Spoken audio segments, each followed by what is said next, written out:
So here we have a key that is bent a little bit. This rod is straight, but when I put the rod in, also you notice this is an unusual type of rod. It goes on a Con 28M, and it has the middle part machined out. Now, there's actually no pivot screws on a Con 28M, so you have a whole bunch of these long rods inside keys, and one of the things I have to do over and over and over is straighten out bent keys. Now, this key's a tube, and you can kind of look down it. Sometimes you can see where the bend is, sometimes you can't. So when I put this in, it starts to jam there, and you can see that rod is stuck in there. And that is not going to turn super freely. Now, let's see if we can get it to focus on the end here.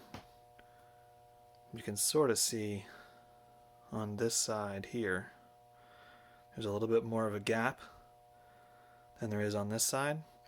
Now, if it isn't fit super perfectly around the rod, that's actually helpful in this case because there'll be a little bit of daylight, a little bit of a sliver on the side that it's bent towards, right? So that means that this is bent that way.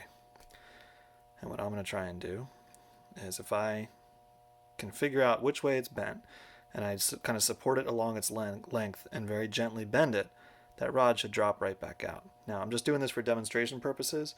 Usually I'd have this closer to the ground so it would loosen up but not drop out, because I don't want to straighten this without the rod in it.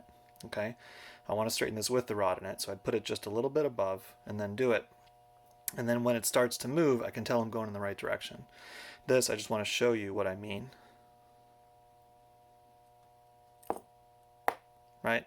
And I barely put any pressure on that. I would have to go a little bit harder than that. Let's see if I can do this on camera.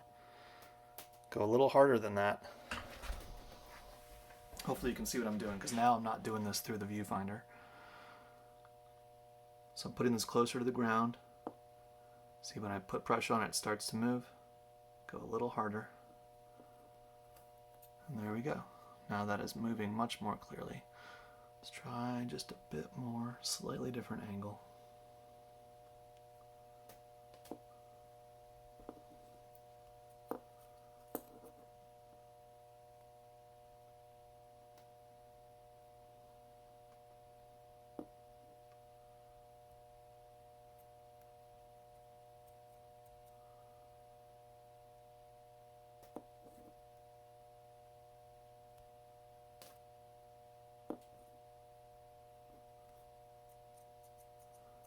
Okay, now I'm really close.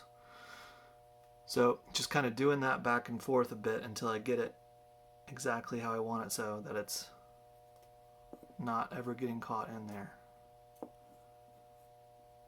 Almost there. Now if I push it in a little bit too far, it'll get caught on the screw slot. But if I keep it, so like that's where it would probably be sitting, or right about there is where it's going to be sitting. Hopefully you can see this, yeah. Where it's going to be sitting when it's actually being played. And that is currently pretty free. I might finish this up with a little bit of lapping. But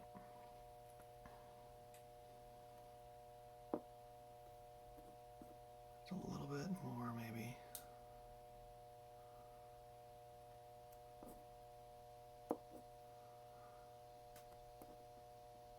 There we go. Okay, yeah, now we've got it to where I want it to be. Now it's smooth. So that is how you straighten out a bent key. And I'm doing this a ton on this horn because it doesn't have any pivot screws. It has all these super long rods inside really long keys that are all by themselves. And almost everything on here is binding once I straightened out the rods, because everything had kind of gotten bent a little bit and worked itself into position, which is what you'll find a lot. The horn might not have any binding keys, and then you take it apart and straighten out the rods and clean everything and put it back together, and all of a sudden everything's binding. Because, you know, if the key's bent this way and the rod's bent this way and it's only moving a little bit, it might actually be free even though it's not straight. So hopefully you found that helpful, useful, and informative. That is how I do the job of straightening out hinge tubes that have gotten bent in some way.